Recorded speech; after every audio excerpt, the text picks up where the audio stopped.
ಸ್ವಪ್ನಶಾಸ್ತ್ರದ ಪ್ರಕಾರ ನಾವು ಕಾಣುವ ಕೆಲವೊಂದು ಕನಸುಗಳು ನಮಗೆ ಶ್ರೀಮಂತರಾಗುವ, ಅಪಾರ ಸಂಪತ್ತನ್ನ ಪಡೆದುಕೊಳ್ಳುವ ಸೂಚನೆಯನ್ನ ನೀಡುತ್ತದೆ.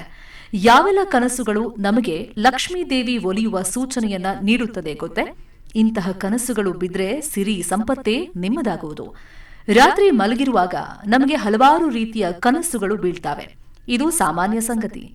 ನಾವು ಕಾಣುವ ಹಲವಾರು ಕನಸುಗಳಲ್ಲಿ ಕೆಲವೊಂದು ಕನಸುಗಳು ನಮಗೆ ಸಂತೋಷವನ್ನ ಅಂದ್ರೆ ಖುಷಿಯನ್ನ ನೀಡಿದ್ರೆ, ಇನ್ನು ಕೆಲವೊಂದು ಕನಸುಗಳು ನಮ್ಮಲ್ಲಿ ಭಯವನ್ನು ಹುಟ್ಟುಹಾಕ್ತವೆ. ನಾವು ರಾತ್ರಿ ನಿದ್ರೆಯಲ್ಲಿ ನೋಡಿದ ಕನಸುಗಳನ್ನ ಮುಂಜಾನೆ ನೆನಪು ಮಾಡಿಕೊಂಡು ಅವುಗಳ ಅರ್ಥವನ್ನ ತಿಳ್ಕೊಳ್ಳೋಕೆ ಪ್ರಯತ್ನ ಪಡ್ತೀವಿ. ಸ್ವಪ್ನಶಾಸ್ತ್ರದಲ್ಲಿ ಪ್ರತಿಯೊಂದು ಕನಸಿನ ಅರ್ಥವನ್ನ ವಿವರವಾಗಿ ನೀಡಲಾಗಿದೆ. ಸ್ವಪ್ನಶಾಸ್ತ್ರವು ಕೆಲವೊಂದು ಕನಸುಗಳನ್ನ ಅತ್ಯಂತ ಮಂಗಳಕರ ಎಂದು ಹೇಳುತ್ತೆ. ಇಂತಹ ಕನಸುಗಳು ನಮ್ಮ ಜೀವನದಲ್ಲಿ ಸಂತೋಷ ಮತ್ತು ಸಮೃದ್ಧಿಯನ್ನ ತರ್ತವೆ ಮತ್ತು ಲಕ್ಷ್ಮೀ ದೇವಿಯ ಆಗಮನವನ್ನ ಸೂಚಿಸುತ್ತೆ. ಅಂತಹ ಕನಸುಗಳು ಯಾವುವು ನೋಡಿ. ಕನಸಿನಲ್ಲಿ ನಿಮ್ಮನೆಯ ಮುಖ್ಯ ದ್ವಾರದಲ್ಲಿ ಮೂಗುದಾರ ಹಾಕಿರೋ ಹಸುವನ್ನ ನೋಡಿದ್ರೆ ಅದು ಶುಭ ಸೂಚನೆಯಾಗಿದೆ. ಸ್ವಪ್ನಶಾಸ್ತ್ರದ ಪ್ರಕಾರ ಎಲ್ಲಾ ದೇವರುಗಳು ಮತ್ತು ದೇವತೆಗಳು ಗೋವಿನಲ್ಲಿ ನೆಲೆಸಿದ್ದಾರೆ ಅಂತ ಹೇಳಲಾಗುತ್ತೆ. ಅಂತಹ ಪರಿಸ್ಥಿತಿಯಲ್ಲಿ ಹಸು ಮನೆ ಬಾಗಿಲಿಗೆ ಬಂದ್ರೆ ಸಾಕ್ಷಾತ್ ದೇವರು ನಿಮ್ಮ ಮನೆಗೆ ಬಂದಿದ್ದಾನೆ ಮತ್ತು ನಿಮ್ಮನ್ನು ಆಶೀರ್ವದಿಸಲು ಬಂದಿದ್ದಾನೆ ಎಂದರ್ಥ. ಒಬ್ಬ ವ್ಯಕ್ತಿಯು ತನ್ನ ಕನಸಿನಲ್ಲಿ ದೇವಸ್ಥಾನವನ್ನ ನೋಡಿದರೆ ಅದು ತುಂಬಾ ಮಂಗಳಕರ ಎಂದು ಪರಿಗಣಿಸಲಾಗುತ್ತೆ.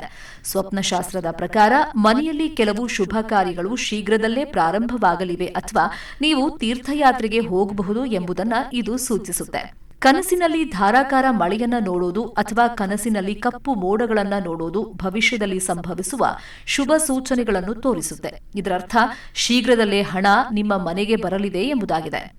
ಕನಸಿನಲ್ಲಿ ಮಹಿಳೆಯನ್ನ ಕೆಂಪು ಸೀರೆಯಲ್ಲಿ ನೋಡುವುದು ತುಂಬಾ ಮಂಗಳಕರವೆಂದು ಪರಿಗಣಿಸಲಾಗುತ್ತೆ. ಇದರರ್ಥ ಲಕ್ಷ್ಮೀ ದೇವಿಯು ನಿಮ್ಮ ಮೇಲೆ ಹೆಚ್ಚು ಸಂತೋಷಗೊಂಡಿದ್ದಾಳೆ ಮತ್ತು ನಿಮ್ಮ ಜೀವನ ಸಂಗಾತಿಯೊಂದಿಗೆ ನೀವು ಉತ್ತಮ ಬಾಂಧವ್ಯವನ್ನು ಹೊಂದಿರುತ್ತೀರಿ ಎಂಬುದನ್ನು ತಿಳಿಸುತ್ತೆ.